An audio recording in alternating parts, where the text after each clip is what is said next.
America దగ్గర ChatGPT ఉంది, చైనాకి డీప్‌సీక్ ఉంది, మరి ఇండియా దగ్గర కూడా సర్వం ఏఐ ఉంది.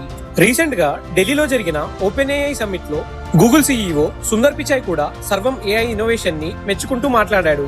ఈ సర్వం ఏఐ ఒక్కదాని గురించే మాట్లాడడం ఏంటి, మన ఇండియాలో AI service, AI chat, AI talk అని చాలా ఉన్నాయిగా అనుకుంటున్నారా?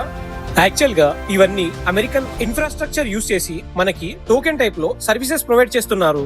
అంటే ఇవన్నీ న్యూ ఇన్నోవేషన్స్ కాదు, జస్ట్ ఆల్రెడీ ఎగ్జిస్టింగ్ ప్రొడక్ట్స్ నే అటు తిప్పి ఇటు తిప్పి మనకు అమ్మేస్తున్నారు. ఎగ్జాక్ట్ గా స్టార్టింగ్ పాయింట్ 0 నుంచి ఏఐ సిస్టమ్ ని డెవలప్ చేస్తే అప్పుడు అది రియల్ ఇన్నోవేషన్ అవుతుంది. భారతదేశం మొత్తంలో కేవలం సర్వం ఏఐ ఒక్కటే ఇలా ఏఐ సిస్టమ్ ని డెవలప్ చేస్తుంది. సో ఇప్పుడు దీన్ని ఎంకరేజ్ చేయడానికి గవర్నమెంట్ సైడ్ నుంచి ఎక్స్ట్రా ఫండింగ్ కూడా సర్వంకి అందిస్తున్నారు. భారత్ లో ఇలాంటి లాంగ్వేజ్ మోడల్ డెవలప్ అవ్వడం చాలా మంచి విషయం అని గూగుల్ కంపెనీ అంటోంది. సర్వం ఏఐ ఒక ప్రైవేట్ కంపెనీ అయినప్పటికీ ప్రెసెంట్ గవర్నమెంట్ కంపెనీ లాగే పనిచేస్తుంది. ఎందుకంటే ఇప్పుడు గవర్నమెంట్ ఈ ఏఐని పుష్ చేయకపోతే ఇండియా ఫ్యూచర్ టెక్నాలజీ విషయంలో వెనుకబడిపోతుంది. అందుకే దీనికి ఎక్స్ట్రా పుష్ అవసరం. దీని గురించి మీరేమనుకుంటున్నారో కామెంట్స్ లో చెప్పండి.